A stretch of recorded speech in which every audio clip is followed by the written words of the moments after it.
Bon, bonjour à tous. Alors, je vous demande votre attention. On va commencer pour ne pas prendre trop de retard. Donc, je m'appelle Pascal Ardilly. Je travaille à l'INSEE. Je préside cette session très particulière, qui est une première dans l'histoire des JMS, puisqu'elle est constituée d'interventions rapides, même très rapides, 3 minutes. Chaque intervenant aura 3 minutes. Donc ça, c'est la première règle du jeu. La deuxième règle du jeu, c'est que, contrairement aux autres sessions, il n'y aura pas de questions-réponses. Donc vous pourrez bien entendu poser vos questions, mais à la pause, enfin à d'autres occasions, aux intervenants. L'ordre de passage est celui du programme. Donc là, aujourd'hui, nous avons donc 11 interventions. Donc ça se lit de haut en bas et de gauche à droite. Voilà. Donc 11 interventions aujourd'hui. Il y aura le même exercice demain. Donc la présidence sera assurée par notre ami Marc-Christine. Donc on a 12 interventions demain. Donc c'est un exercice donc très particulier, éminemment difficile. Donc je remercie par avance les intervenants des efforts qu'ils ont fait pour préparer ces interventions très particulières. Je les remercie aussi de bien vouloir respecter les horaires, enfin le temps imparti, donc 3 minutes.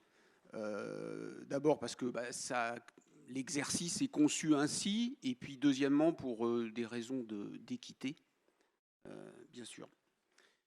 Je vais donc tout de suite passer la parole aux premiers intervenants. Alors ils sont deux, Thomas et Hélène. Alors j'ai un système un peu cruel. C'est un minuteur. Voilà. Ah, c'est 3-10. Ah, chut, fallait pas le dire. Il y a 10 petites secondes de plus, voilà, pour éventuellement la présentation. Voilà, mais voilà, ça ira pas plus loin. Bon, prêt pour l'exercice acrobatique? Ouais. Allez. Top. Eh ben bonjour, donc nous sommes Thomas et Hélène, on a décidé que c'était trop simple à 1, donc on va le faire à 2. Donc on va vous parler du ménage et comment passer du concept statistique à sa définition opérationnelle. Et donc, concrètement, votre mission à vous toutes et tous, si vous l'acceptez, c'est, vous êtes un enquêteur, une enquêtrice, et votre objectif aujourd'hui, c'est d'interroger le ménage qui réside aux 4 places Jussieu, dans le 5e à Paris, et il vous reste 2 minutes 47 pour le faire. On va faire ça en 3 étapes. Première étape, vous vous rendez sur place, vous allez aux 4 places Jussieu, dans le 5e à Paris. Alors, je suis aux 4 places Jussieu à Paris, j'observe. Manifestement, je suis dans un logement avec une belle hauteur sous plafond. Ça ressemble à une résidence principale. Alors, on ne sait pas si c'est une résidence principale en tant que telle. Un logement n'est pas une résidence principale. La question, c'est est-ce qu'il est utilisé comme résidence principale par au moins une personne? Deuxième question, justement, qui habite dans ce ménage? Alors, dans ce ménage, on a l'impression que vit une famille avec les parents, Jean-Claude, Olivier, leur fils, Marc, et puis il y a leur fille, Christine. Mais Christine, elle habite aussi un peu ailleurs. Et puis, on a aussi Pascal, à qui une chambre est louée au sein du logement. Le ménage logement, il est donc composé de Jean-Claude, Olivier, Marc, Pascal. Et parfois Christine. Ça dépend de pourquoi est-ce qu'elle est partie. Donc, troisième étape, maintenant qu'on a la liste des habitants du logement, qui partage les ressources et les dépenses? La question là, c'est de savoir qui fait budget commun, qui partage ses dépenses, ses ressources. Alors, assez rapidement, on se rend compte que Pascal, il gère ses finances de façon indépendante. Donc, il ne nous reste plus que 4 autres personnes. Et donc, comme il s'agit d'une famille, on ne va pas leur poser la question. On fait l'hypothèse qu'ils partagent leurs ressources et leurs dépenses. Et donc, le ménage unité de vie, c'est Jean-Claude, Olivier, Marc. Et parfois Christine. Ça dépend des choix qu'on a faits précédemment. En conclusion, au-delà de cet exemple qui est un petit peu inspiré de personnes réelles, vous l'avez peut-être retrouvé, L'important, c'est que quand on veut savoir qui on doit enquêter, on a plusieurs étapes et à chaque étape, on a des conventions, des consignes, des règles qui sont différentes des concepts qu'on a définis de façon théorique. On se questionne sur qu'est-ce qu'un logement, on se questionne sur comment est-ce qu'on identifie ce qui est un logement et ce qui n'en est pas un. On se demande qui vit sur place, quelles sont les règles en termes de résidence habituelle. Est-ce que voilà, les personnes qui sont parties pour le travail ou les étudiants qui sont partis pour les études ou les enfants qui sont en garde alternée font partie de la résidence habituelle, sachant que ça peut être différent selon la source ou l'enquête dont on parle. Et enfin, qu'appelle-t-on faire budget commun? Comment est-ce qu'on l'implémente dans la pratique? Quel type de questions on pose?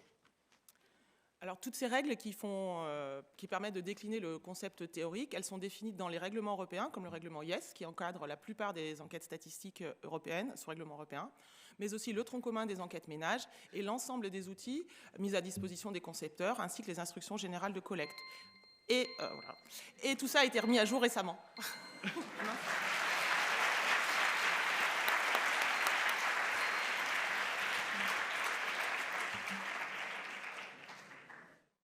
C'est terrible cet engin.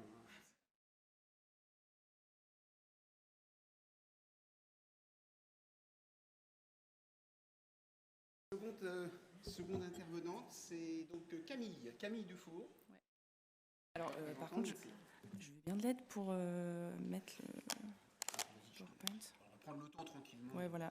Tranquillement, voilà, ça fait pas partie du... Okay. Là, contrôler. Ok, merci.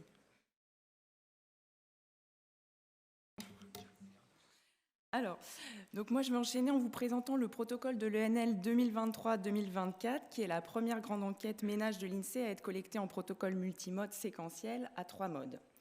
Protocole qui a concerné que la métropole. Donc, le protocole est complexe, qui tombe pas très bien pour l'exercice, mais bon. Donc, on est sur un millésime de transition entre les éditions historiques qui ont été faites en 100% face à face et les éditions futures qui seront faites en multimode.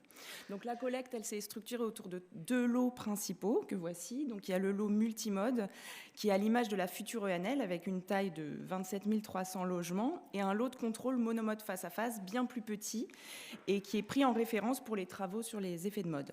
Donc, ces 2 lots, ils s'inscrivent dans un design particulièrement propice au traitement des effets de mode suivant des méthodes économétriques qui vous sont présentées pendant plusieurs séances dans les JMS.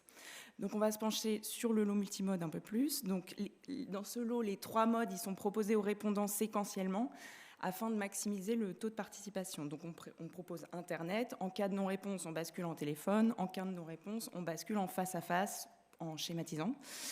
Et donc on commence par le mode le moins coûteux, le mode le moins intrusif, et on progresse vers le mode le plus coûteux et le plus intrusif. Donc sur Internet et en téléphone, le questionnaire il a été haché en 3 séquences de 20 minutes parce qu'on pensait que la passation d'1 heure, ça allait être compliqué sur ces modes-là pour maintenir l'attention de l'enquêté.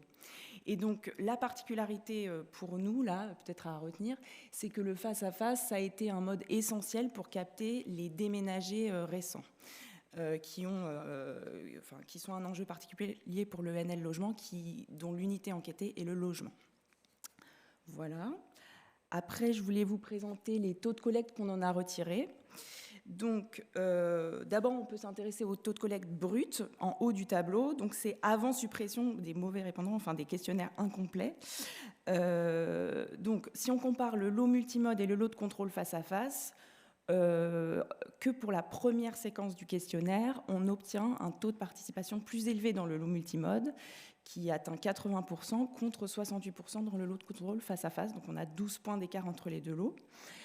Différence qui va s'estomper quand on considère l'ensemble des séquences. Donc c'est l'effet de l'attrition qui a œuvré. Et le bas du tableau vous actualise le constat qui est à peu près le même, mais en vous indiquant juste qu'avec la suppression des mauvais répondants, donc des questionnaires incomplets qui est accru sur le mode Internet, eh ben, ces écarts diminuent. Vous avez plus de détails dans l'article qui est en ligne sur le profil des répondants par mode, les profils les plus sujets à l'attrition. Bon, du coup, je vous invite à le consulter si vous voulez en savoir plus. Et après, rapidement, en termes de grandes questions que cette collecte a soulevées, donc on ressouligne l'importance du design du questionnaire avec l'introduction d'Internet. Nous, on se questionne sur ce séquençage en 3. On voudrait peut-être passer à un séquençage plus léger.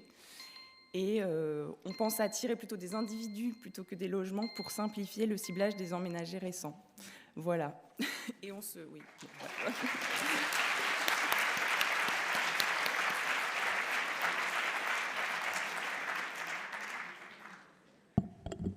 Donc c'est Simon ?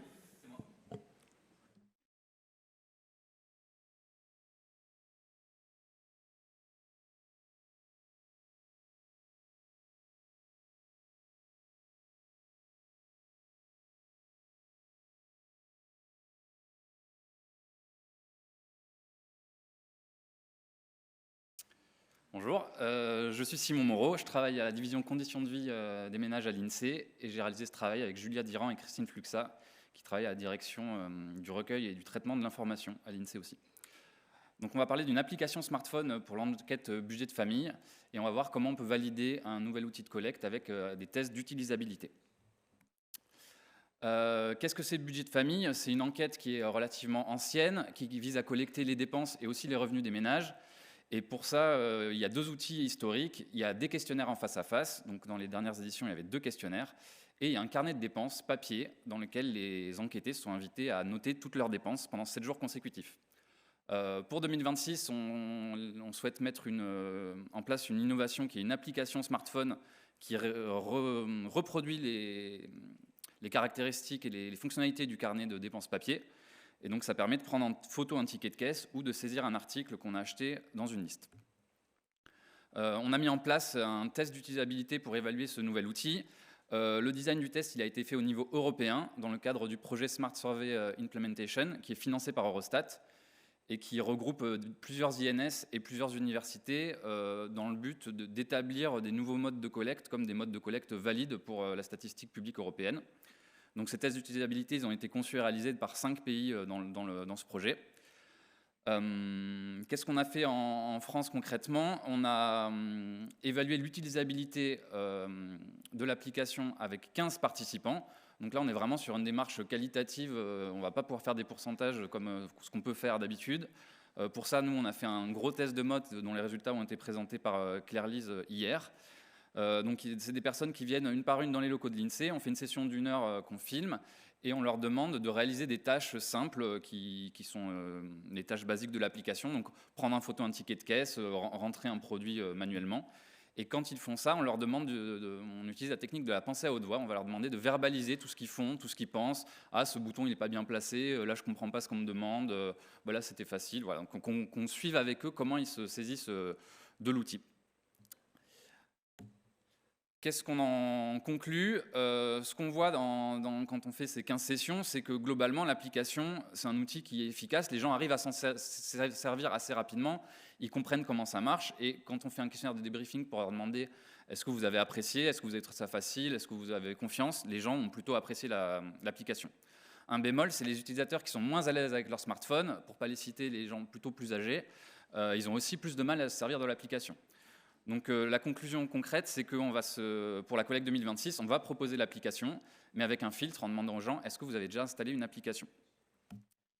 Dans les autres pays en Europe, les résultats ils sont cohérents. L'application, c'est un outil qui est jugé efficace, mais il faut qu'elle reste simple et que son utilisation n'augmente pas l'effort de réponse par rapport au crayon papier.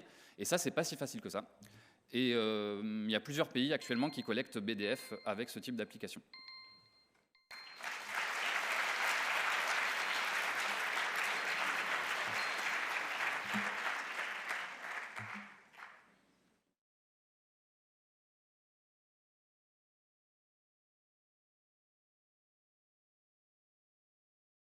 Palat ou Madame Ricard sont-ils dans la salle?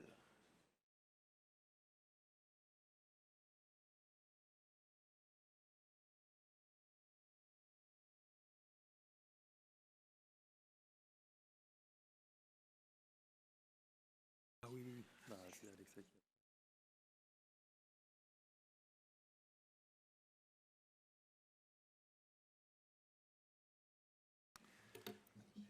Donc, moi, j'ai Palade, du Centre des données sociopolitiques de Sciences Po et CNRS.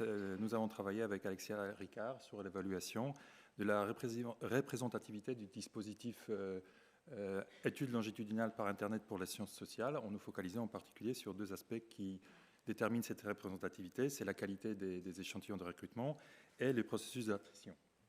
Alors, donc, rapidement, ce dispositif pionnier dans son domaine, c'est un ensemble de répondants mobilisés sur un temps long, à qui on soumet, une fois par mois, un questionnaire élaboré par une équipe de recherche en sciences humaines et sociales, qui utilise les données pour les besoins de recherche et qui sont ensuite mises à disposition de la communauté académique sur des dépôts de données. Ce dispositif est actif depuis longtemps, depuis 13 ans, et il a dû s'adapter constamment à les évolutions de la société, à un contexte de son fonctionnement qui a également dû évoluer suite à différents facteurs, et il est toujours en quête de stabilisation de son cadre méthodologique. Et donc, il bénéficie du soutien de l'INSEE, en particulier des tirages des échantillons de recrutement et de l'accompagnement méthodologique qui est très précieux, qui nous permet de faire vivre ces dispositifs-là. Et donc, il a un bilan très riche en termes de production scientifique et il est très valorisé dans le milieu de recherche en sciences humaines et sociales. Et donc, au fil des années, les effectifs de ce panel ont été très variables et différentes vagues de rafraîchissement qui se sont succédées ont attritionné à des rythmes très variables. Et donc, dans ce cadre-là, nous cherchons à comprendre les enjeux liés à la représentativité de l'ensemble, en nous posant les questions de recherche qui consistent à examiner la représentativité des différents échantillons qui ont été recrutés et qui ont composé le dispositif au cours de son fonctionnement, et également s'interroger sur les effets de l'attrition sur la présence ou absence de certaines catégories de panélistes. Et donc, nous avons mené des analyses à l'aide de plusieurs méthodes. Nous avons utilisé les écarts en marge que nous avons évalués à différents moments de fonctionnement du panel, à la fois des échantillons constitutifs et dans l'ensemble du panel. Nous avons mené des analyses de survie avec distinction de périodes de fonctionnement du dispositif, et nous avons également comparé la constitution des échantillons du panel pour comprendre les évolutions dans le processus de recrutement. Et donc, parmi les résultats intéressants, il y en a plusieurs, mais un des résultats les plus importants pour nous, c'est l'accumulation des disparités sur le plan des niveaux de diplôme de nos panélistes, avec une sous-représentation des niveaux de diplôme peu élevés et une sélection progressive des profils d'éducation supérieure. Et donc, beaucoup de conclusions qu'on peut tirer de ces résultats pour faire vivre nos discussions.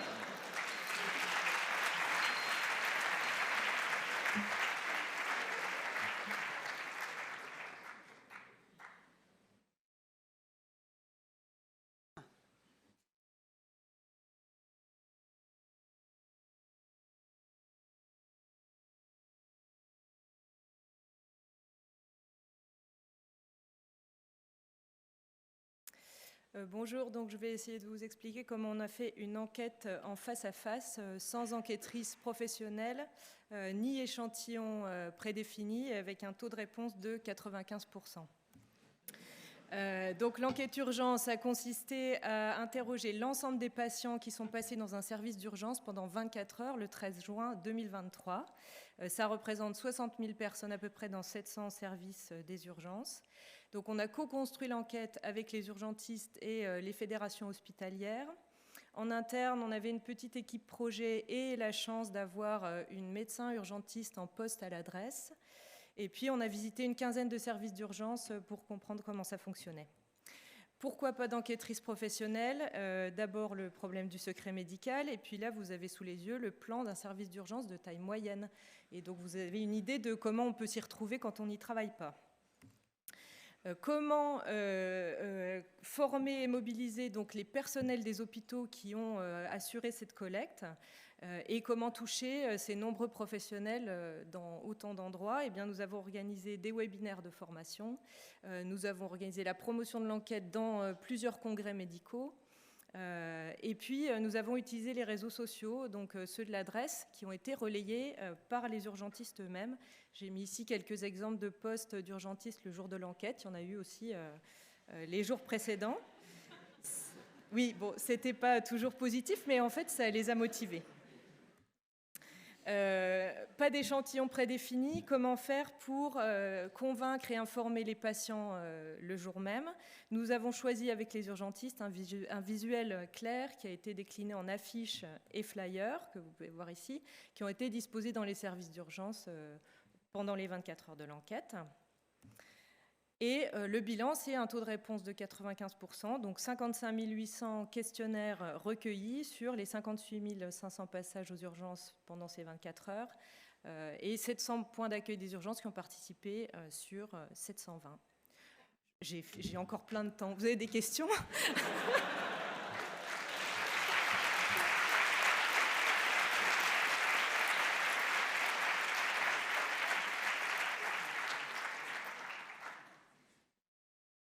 Quelle pression!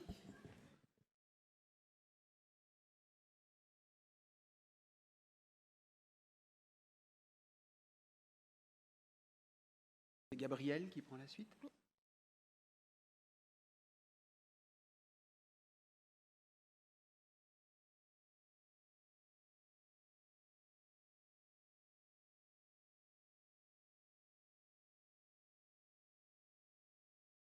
Bonjour, donc je vais vous présenter un aperçu rapide de l'enquête sur les personnes candidates au concours de la fonction publique qui est menée par le SSM Fonction publique.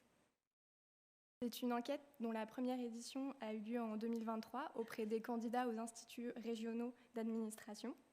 Elle fait suite aux recommandations d'une mission conduite par Yannick Lorty qui a remis au Premier ministre un rapport intitulé « Les discriminations dans l'accès à l'emploi public ». Et depuis, le SSM Fonction publique a la charge de la mise en place d'un dispositif pour évaluer l'égalité d'accès et la diversité des profils au concours de la fonction publique. Ce dispositif, il est constitué de 2 sources de données. Une base administrative qui recueille les remontées des autorités organisatrices de concours pour un maximum de concours et une enquête qui, elle, est conduite auprès de concours spécifiques. Cette enquête, elle est 100% en ligne, ce qui est facilité par le fait que les autorités qui organisent les concours fournissent des adresses mail de très bonne qualité. Et en général, on s'adresse à des publics plutôt jeunes, donc qui ont une certaine maîtrise du numérique. Ce qui fait que notre enquête a un taux de collecte pour une enquête complètement en ligne élevé, entre 60 et 80%. Il y a une attention particulière qui est portée à quand est-ce que les candidats reçoivent le questionnaire. Dans la mesure du possible, on s'adresse à eux avant les premières épreuves du concours, puisque certains candidats ne répondent pas, d'ailleurs plutôt des candidats qui ne se présentent pas du tout au concours, ce qui induit des biais. Donc on a une phase de traitement de la non-réponse. Elle est constituée de 2 étapes, une étape de repondération et une étape de calage. Dans l'étape de repondération, on construit des groupes homogènes de réponses avec des probabilités de réponse estimées. Et l'étape de calage ajuste les poids des groupes de réponse. Ici, vous avez une illustration pour les concours de l'agrégation organisés par le ministère de l'Éducation nationale, des groupes de réponse qui sont formés en fonction des probabilités estimées de réponse. On a une problématique qui est particulière au fait que dans la base administrative, l'unité statistique, c'est la candidature et que le questionnaire de l'enquête s'adresse à des candidats. Donc, dans nos données, les observations de réponse, des fois, se répètent, puisque pour chaque candidature d'un même candidat, on va répéter son observation de réponse. Donc, pour ça, on propose dans l'article une méthode pour contourner le problème en utilisant des candidatures dites principales. Et je vous invite à aller consulter cet article si le sujet vous intéresse. Et je vais m'arrêter là.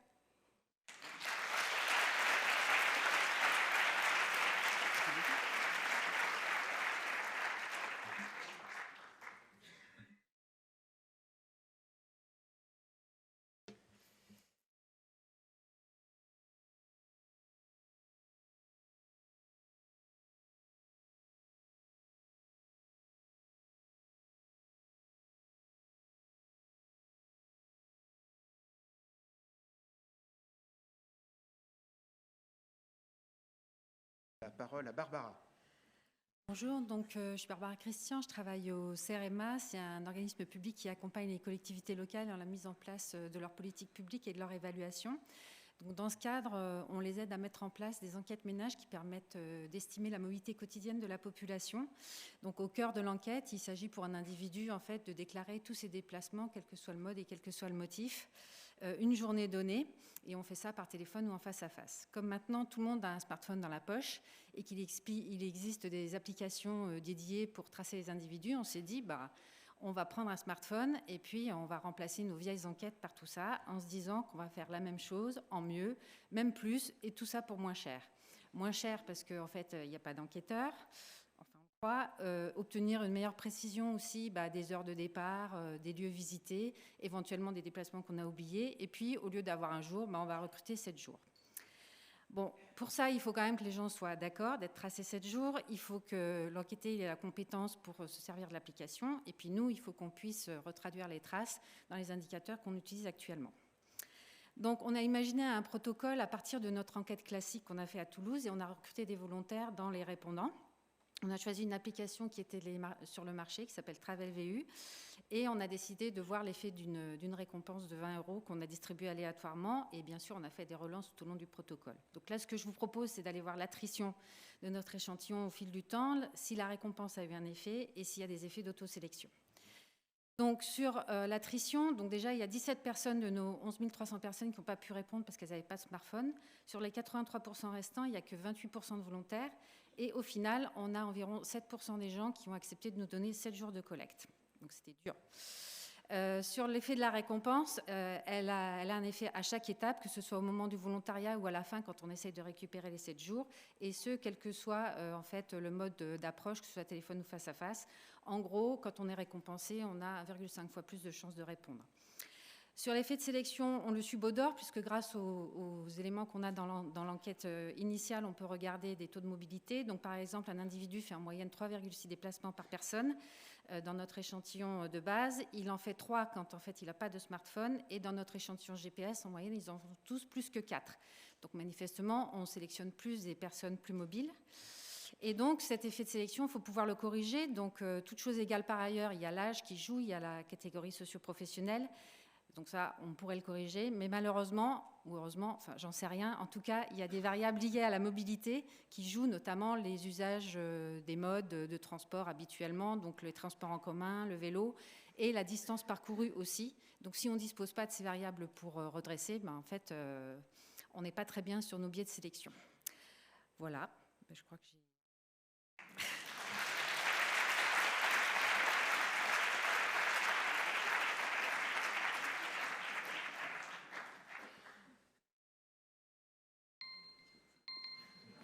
Ça sert presque plus à rien. Donc, Julien ? C'est ça.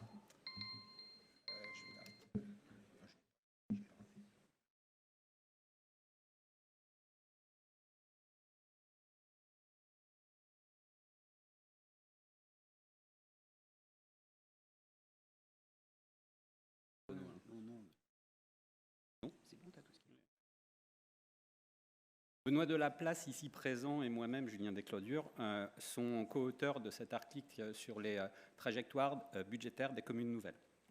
Depuis 2012, 898 communes nouvelles ont été créées, dont 84% au 1er janvier 2016, 2017 ou 2019. Et la problématique consiste à identifier si ces fusions ont permis d'améliorer la situation financière des communes. Le champ d'étude se concentre sur les communes nouvelles de 2016, 2017, 2019, comptabilisant moins de 10 000 habitants et sans changement de périmètre. Les communes de comparaison sont identifiées l'année de la fusion parmi les communes stables de moins de 10 000 habitants, selon la taille de la population, le zonage en aire d'attraction des villes, le zonage montagneux et 3 indicateurs financiers, le taux d'épargne brute, le taux d'endettement et les dépenses de fonctionnement par habitant.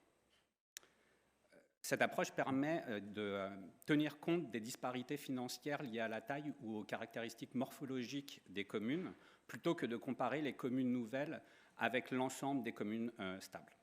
Ce graphique représente les recettes de fonctionnement pour les communes nouvelles en trait plein et de leurs communes de comparaison en tiret.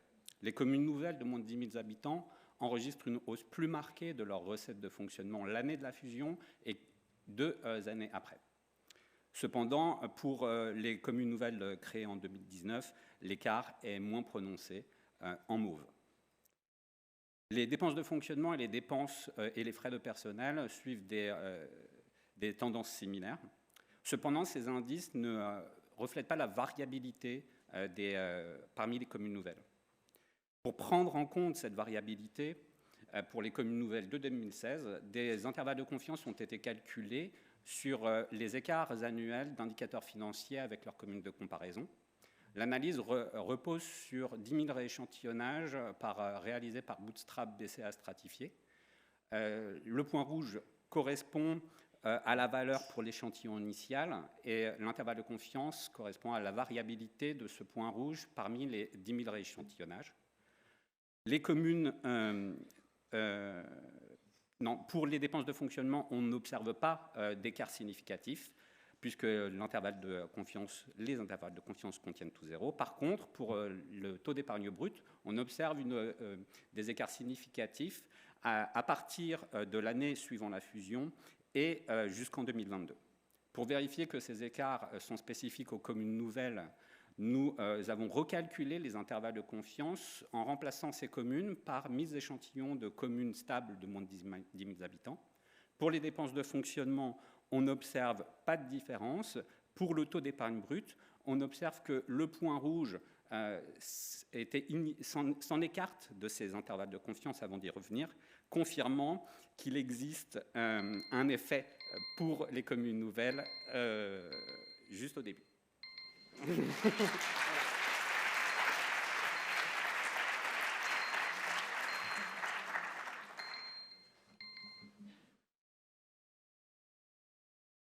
prochain intervenant est Jean.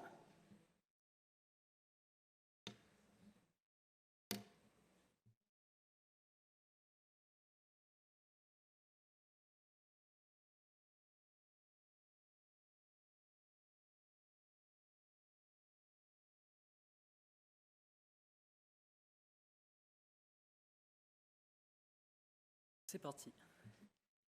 Je vais vous présenter un travail réalisé avec Guillaume Chauvet sur la construction d'échantillons équilibrés avec remise. Donc, je vais revenir brièvement sur ce qu'est l'équilibrage. Donc, c'est une technique couramment utilisée en théorie des sondages au moment du tirage d'un échantillon. Le principe est tout simple, c'est que si vous disposez d'une information auxiliaire sur l'ensemble de votre population, plutôt que de tirer votre échantillon complètement au hasard, vous allez plutôt vous restreindre dans votre tirage sur des échantillons qui seront tels que vous aurez des bonnes estimations sur les valeurs que vous connaissez. Donc, la méthode de référence pour faire de tels échantillons, c'est la méthode du cube proposée par De Villetier. Mais cette méthode, elle ne permet pas de faire des échantillons avec remise. Donc c'est un peu l'objet de cette présentation. Alors, certains d'entre vous pourraient se demander, mais en fait, pourquoi est-ce qu'on voudrait faire des tirages avec remise? Puisqu'après tout, si les sondeurs font des tirages sans remise, c'est bien parce que ça n'a pas vraiment de sens en général d'interroger 2-3 fois la même personne. Et aussi, il y a des principes d'efficacité du tirage sans remise qui fait que ça n'a pas vraiment de sens. Mais je vais essayer de vous convaincre quand même que c'est utile de faire des tirages avec remise. En commençant par l'argument le plus important qui est évidemment pour la gloire et la satisfaction personnelle en fait, de contribuer à élargir l'éventail des algorithmes d'échantillonnage existants. Aussi, je vais vous rappeler que souvent en recherche, c'est courant que les méthodes en fait, précèdent les applications. Donc, c'est aussi le but de vous dire qu'en fait, on compte sur vous pour finalement trouver des applications et vous auto-convaincre que finalement, c'est utile. Mais pour les plus dubitatifs d'entre vous, on a quand même un peu essayé de réfléchir à des idées. Et notre intuition sur la question, c'est de dire que faire un tirage avec remise, en fait, ça relâche des contraintes et ça donne en fait plus de flexibilité pour essayer de faire d'autres choses. En particulier, on pense à l'idée de faire de l'échantillonnage équilibré de flux, c'est-à-dire où la population change au cours du temps et en fait, on a envie de rafraîchir notre échantillon au fur et à mesure que de nouvelles personnes arrivent. Il y a aussi une autre application qu'on peut avoir en tête, c'est l'idée de faire de l'imputation équilibrée, où en quelque sorte, les valeurs multiples des gens qui ont été tirés plusieurs fois vont pouvoir être utilisées pour être données aux gens qui ont des valeurs manquantes. Et enfin, la dernière application qui est en fait celle qui motivait initialement nos travaux, c'est celle de faire de l'estimation de variance, en particulier en proposant des estimations de variance par échantillonnage, qu'on appelle aussi méthode Bootstrap. Alors, tous ces points présentés avant, ils mériteraient d'être investigués plus en détail. Et ici, en fait, le cœur de notre contribution est plutôt axé sur le fait de dire que c'est possible, en tout cas, de faire de l'équilibrage avec remise. Donc, en fait, pour le prix d'un article, vous n'avez pas une ni deux, mais 3 méthodes différentes pour faire du tirage avec remise. Et bon, alors là, il me reste à peu près 3 secondes peut-être pour vous présenter les méthodes. Donc, je vais vous dire simplement que l'idée, c'est de partir de l'idée de la méthode du cube, d'empiler plusieurs cubes, et à la fin, ça marche. Et là, vous avez juste peut-être une illustration, on va dire, des images qui bougent, qui représentent en quelque sorte le fonctionnement de cet algorithme. Je vous invite à lire l'article, et je vous remercie.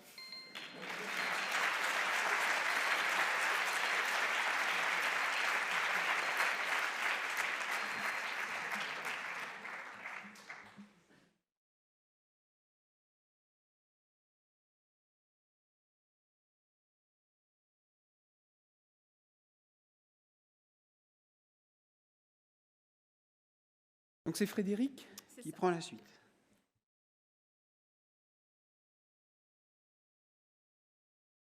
Donc moi, je vais vous présenter 10 ans d'utilisation du catalogue de quête les projets d'eau. Donc pour vous faire une brève introduction, donc on est un entrepôt de données qui est dédié aux données quantitatives en sciences sociales qui sont produites en France pour un public de la communauté scientifique au sens large, donc chercheurs globalement, avec des données majoritairement issues de la statistique publique. Donc on est revenu sur nos 10 ans d'utilisation et on voit qu'il y a eu une nette progression et en fait on s'est posé la question de savoir qu'est-ce qui avait évolué. Et donc, on est dans un premier temps parti sur des stats descriptifs que je vais vous présenter maintenant. Donc, au niveau des statuts, on a 3 statuts majoritairement qui ont évolué. Donc, les étudiants, on voit que ce public a été multiplié par 4, les chercheurs multipliés par 2 et les doctorants multipliés par 2,5. Donc, ça, potentiellement, on se dit que ça peut être intéressant à creuser parce que on voit dans les demandes de données que les doctorants, post-doctorants, ça arrive relativement régulièrement, que ce soit des anciens étudiants qui nous aient demandé des données quelques années auparavant. Donc ce serait intéressant de creuser si en fait les étudiants d'aujourd'hui sont les chercheurs de demain. Au niveau des disciplines, donc comme on pouvait s'y attendre, majoritairement on est à 70% à peu près d'utilisation qui sont des publics issus majoritairement donc économie et sociologie. Donc, ce qui est cohérent par rapport au type de données qu'on propose, mais on voit néanmoins qu'on a quand même, donc en bas là on a économie et sociologie, et sur la droite là vous avez les autres disciplines qui sont demandeuses du coup, donc on voit que ça reste relativement petit, mais il y a quand même des évolutions avec notamment par exemple la démographie qui a largement évolué depuis, donc potentiellement ça pourrait être aussi des choses... des pistes d'évolution pour nous en termes de communication où on voit en allant dans les universités ou des équivalents qu'on se fait davantage connaître pour que ce soit plus utilisé pour la recherche. Et finalement, on s'est intéressé à d'où venaient les utilisateurs qui nous sollicitaient pour les données. Donc, sans grosse surprise, c'est majoritairement des publics français. On voit d'ailleurs que le public étranger est très très stable sur les années... sur les 10 dernières années, et donc Île-de-France et région qui augmentent de façon équivalente. Et on s'est posé la question de savoir plus précisément d'où venaient les gens en région. Et on voit en fait, donc là sur le graphique, c'est l'évolution au cours du temps, et sont représentées les données quand on dépasse 7 demandes. On voit donc bien évidemment qu'il y a un effet de la taille de la ville, mais surtout on voit qu'il y a un effet des PUD. Donc en fait, nous, notre service, il y a des publics en région avec des plateformes universitaires de données et on voit qu'il y a réellement un intérêt à ce que ces publics soient en local pour pouvoir faire connaître aussi et diffuser les données. Et c'est tout pour moi, je vous remercie.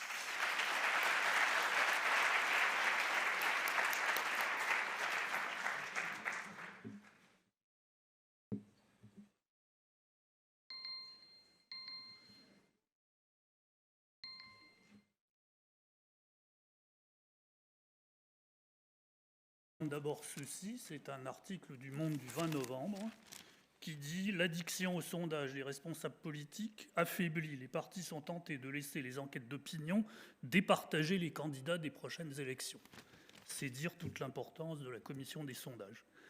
Alors voilà une élection fictive, mais un vrai sondage.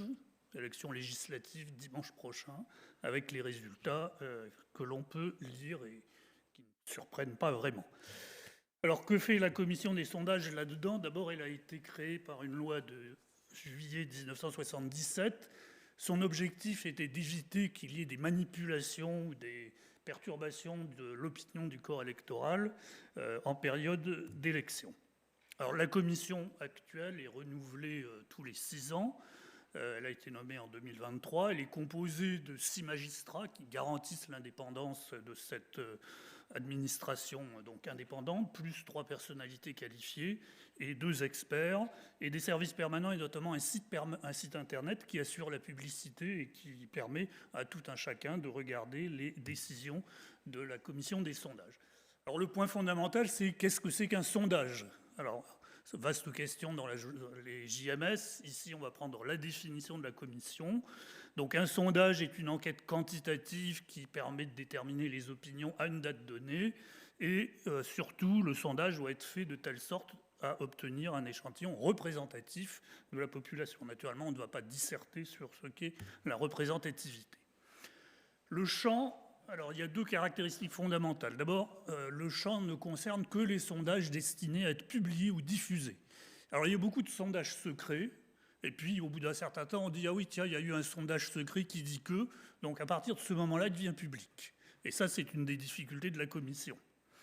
L'autre contrainte, c'est que les candidatures qui sont testées, quelles que soient les élections présidentielles, législatives, doivent respecter les candidatures officielles quand elles sont connues. Ce qui veut dire que pour l'élection de dimanche prochain, on peut inventer toutes sortes de candidats, il n'y a pas de problème, puisque en fait les élections législatives, qui n'ont pas encore lieu, on ne sait pas quels seront les candidats ni les partis. Quels sont les outils de la commission pour vérifier ces sondages? Le cœur de la procédure, ce sont les notices que chaque institut qui fait un sondage doit déposer auprès de la commission avant la publication. Alors le avant, c'est important parce que souvent les instituts le font pendant, voire après. Et à ce moment-là, la commission doit faire des rappels à l'ordre. Alors la notice décrit très sommairement les conditions de réalisation du sondage. Voilà un petit extrait très simple. Alors qu'est-ce qui se passe? Quand rien ne va mal, tout va bien. C'est-à-dire que la commission ne dit rien, le sondage suit son cours et il est publié. Mais de temps en temps, rien ne va plus. Alors en particulier, rien ne va plus quand il y a des changements de méthode ou des déficits d'explication. Dans ce cas-là, la commission émet une mise au point qui est publiée.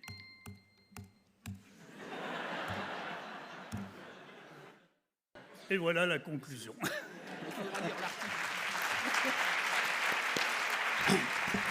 Alors, un grand merci.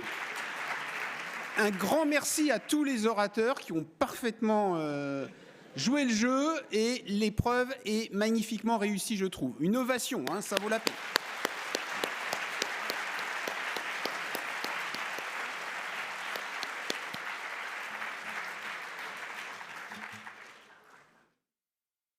Voilà, la séance est terminée.